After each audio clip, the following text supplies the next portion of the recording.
México subordinado. La subordinación en la etapa neoliberal. 11ª parte. Hoy como ayer, más de lo mismo. Y en vías de empeorar. Sección 8. Esta es una obra del maestro Héctor Alejandro Mora Gallardo. La privatización del sector energético tuvo prioridad en el régimen cedillista, así estipulado por la presión añadida del rescate ofertado por Washington. El México en venta de que se congratuló Zedillo de ser promotor en Washington pasa a concretarse, bajo el apuro. Bajo tal marco de presión, tan pronto como abril del 95, el PRI y el PAN se aunan para realizar una modificación más al artículo 27 constitucional, permitiendo proceder a ofertar el gas natural al capital extranjero y nacional privados, pasando a permitir su transmisión, almacenaje y distribución por empresas particulares. Proceder entreguista, diseñado por el Banco Mundial e implementado por el gobierno de Ernesto Zedillo, apuntalando la infamia neoliberal con su cínico autoengaño. Se procede a desmonopolizar el área del gas natural, cuando que lo que realmente ocurría es que se da lugar a entregarlo a los auténticos monopolios capitalistas, pues no son otros sino tales las empresas que acaparan la industria del petróleo, incluida la petroquímica. Auténticos monopolios capitalistas que por privados privatizan precisamente las ganancias. APA. Gran verdad que los ciegos gerentes del capital que mal administran este país son incapaces de querer entender o reconocer hasta la fecha. Un paso adelante en la privatización de los hidrocarburos, así reconocido en los Estados Unidos por los especialistas. Para la revista Oil and Gas Journal, uno de los principales órganos difusores de los intereses del sector, se trata de un acontecimiento histórico, ya que esa medida representa la primera y más importante modificación de la Constitución mexicana en relación con la industria del gas natural y del petróleo efectuada desde su nacionalización en 1938. A la disminución de las reservas de hidrocarburos en los Estados Unidos le sigue el incremento de la presión por controlar las reservas de su patio trasero. El paquete de rescate fue la vía para intensificar la presión, asegurando la aquiescencia del gobierno mexicano, accediendo de manera generosa. Más que una carta de intención solicitada a un prestamista exigente por un deudor moroso, acotó una especialista de Pemex. Parece una carta de rendición incondicional al término de una guerra. Esta puntualización tiene como fundamento el hecho de que el paquete de rescate contó con el aval factura a futuro por exportaciones de petróleo crudo mexicano que aún se encontraba en el subsuelo como reserva, pasando a estar el petróleo bajo tierra a la cuenta de la Reserva Estratégica Extranjera. Solo por esta hazaña, Zedillo y su antecesor merecen ocupar parte del nicho que la historia nacional reservó a López de Santana. Pero hay más.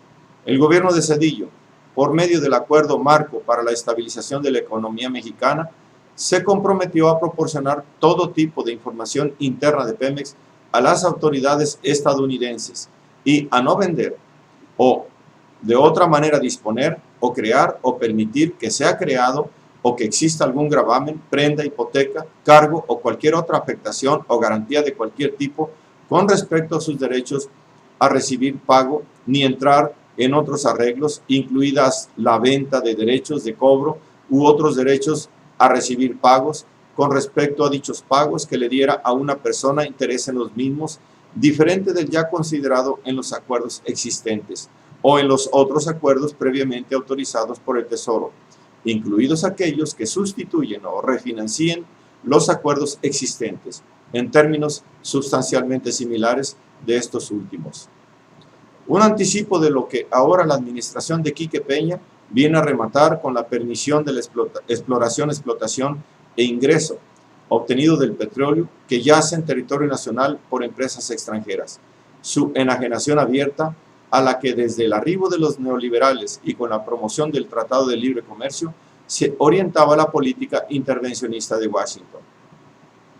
El ejemplo fue dado por el mismo Zedillo en el 95, renunciando a la inmunidad. Tanto el gobierno como el Banco de México y cada una de las entidades de Pemex en cuanto a 1.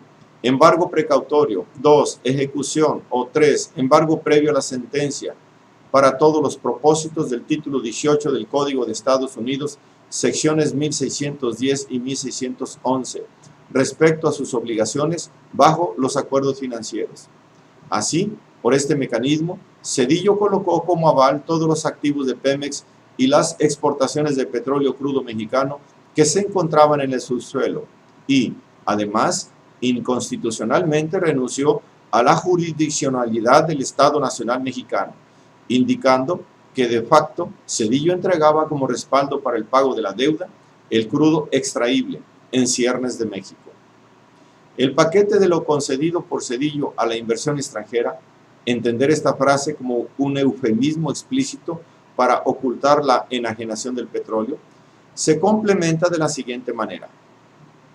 Lo segundo que Zedillo ofreció a los inversionistas extranjeros en relación con la venta de Pemex y solo en lo relacionado con la privatización petroquímica, además de las 61 plantas distribuidoras localizadas en 10 centros petroquímicos, fue un paquete que incluye 14 centros de almacenamiento, una terminal marítima y un centro embarcador en Pajaritos, Veracruz, región donde la capacidad de producción representa 88% del total nacional.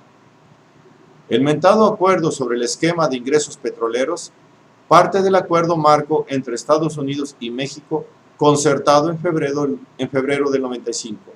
Hipotecaba las exportaciones de crudo y derivados como aval de los préstamos concedidos en rescate, en específico de 20,000 millones otorgados por la Fed vía Fondo Monetario Internacional, ocurriendo que de aquellos dólares en efectivo, como suele suceder en la tradición de préstamos que la metrópoli le concede a un país de la periferia, recurrentemente en apuros, buena parte de la cantidad prestada sirve para financiar los negocios de compañías del país de donde procede el préstamo. En este caso, interesadas en invertir en México, tales como Fidelity de Boston, con inversiones en México y otros mercados emergentes, por 8,500 millones de dólares, Scudder, Merrill Lynch, Salomon Brothers y Citicorp, con deudores mexicanos por un monto de 2,900 millones de dólares, y Goldman Sachs, cuyas inversiones en México entre 1992 y el momento en que estalló la crisis, diciembre de 1994, ascendían a 5,700 millones. De estas firmas, dicho sea de paso, provienen algunos de los personajes clave de esta negociación, como en este momento el secretario del Tesoro Rubin y el entonces embajador en México James Jones. Un rescate a las inversiones estadounidenses en México.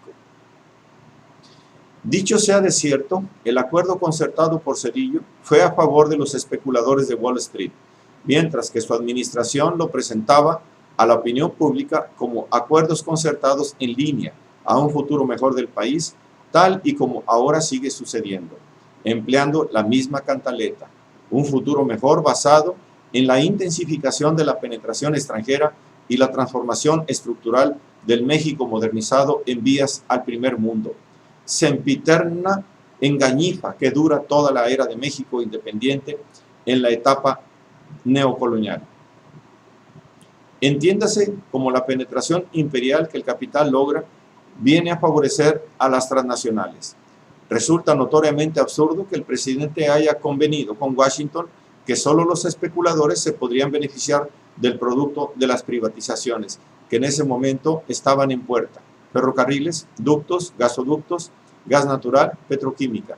Pero en la lógica imperial, tal es un condicionante clave, ya que Washington no tuvo intención alguna de rescatar a México de la fuerza gravitacional del hoyo negro, que representa el desvío masivo de la inversión del Estado al gasto no productivo.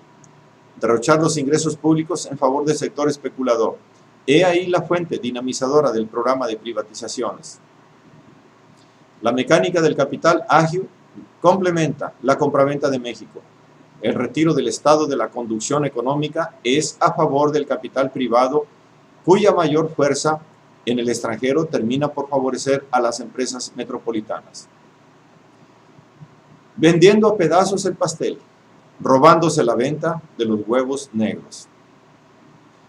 Uno de los procedimientos empleados por la cleptocracia pripanista para privatizar activos y ganancias líquidas de Pemex ha venido siendo el crear sucursales desincorporadas a la manera como se estila entre entidades capitalistas de primer mundo. Lo sorprendente del caso viene a ser el que desde el sexenio de Gustavo Díaz Ordaz, de 1962 a 1970, apareciera un primer ejemplar de empresa sombra de Pemex, que el 10 de enero del 63 se crea Pan American Surplus Company Limited y 9 meses después Pasco Terminals Incorporated, a 31 de octubre del mismo año.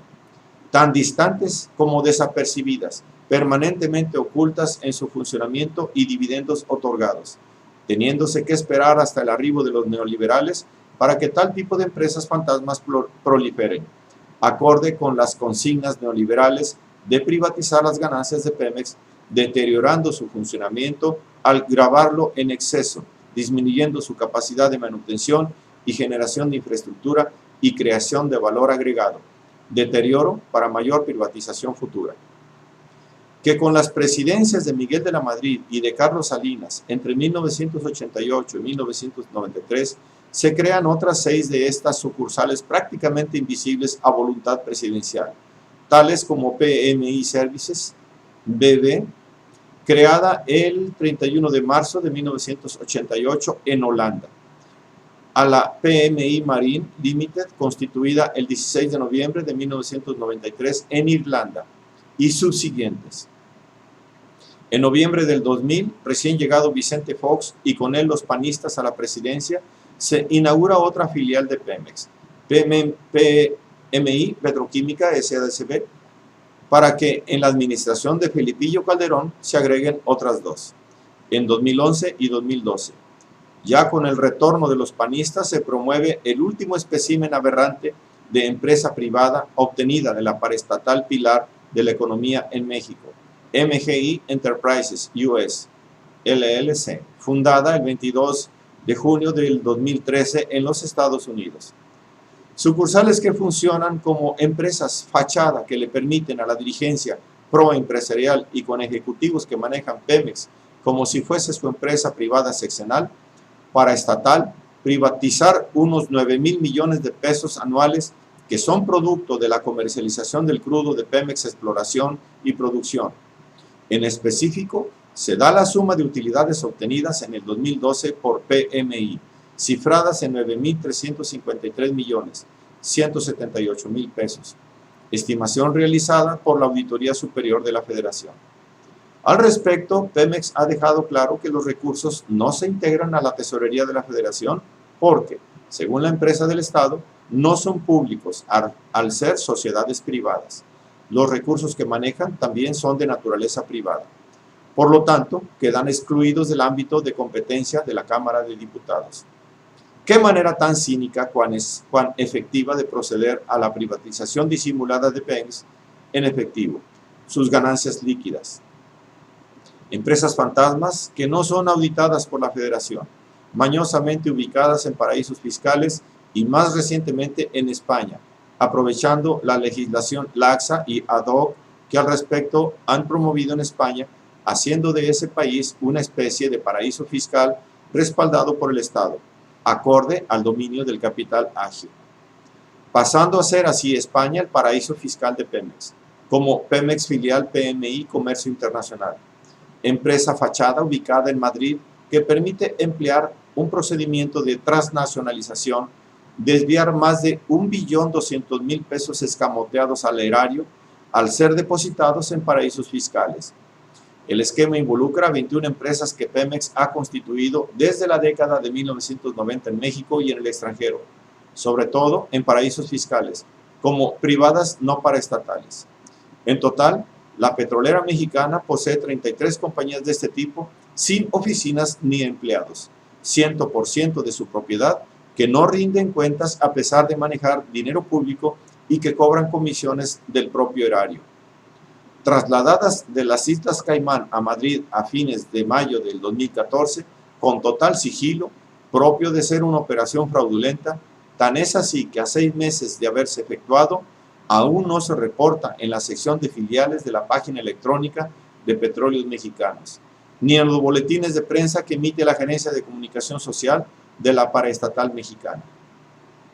Oficialmente, Pemex Gas y Petroquímica Básica es dueña de las MGI, tratándose de empresas como PMI Holdings, Petróleos España, SL, PMI HPE, Pemex Internacional España, SA, PPQ Cadena Productiva, SL, PMI Field Management Resources, SL, Mex Gas Cogeneration, SL, Mex Gas Cogeneración, SL, Mex Gas Internacional, SA, MGI Supply, MGI Trading y MGI Enterprises. De estas destacan las últimas 4, pues cambiaron de residencia del paraíso fiscal de Islas Caimán a esta capital. Que para estar a tono con la decadencia de la modernidad en España, promulgaron el régimen fiscal especial para entidades de tenencia de valores extranjeras, similar a las disposiciones habidas en Holanda, Bélgica, Suiza, Dinamarca, Suecia o Irlanda, adelantados en estos prodigios de desaparecer los dineros públicos o salvarlos de pagar impuestos para multiplicar las ganancias privadas. Auténticos paraísos fiscales bajo cobertura de gobiernos prevaricadores, capaces de atraer al mejor postor e impostora a que ubique en su territorio empresas semiclandestinamente, contándose con su generosa gratificación personal.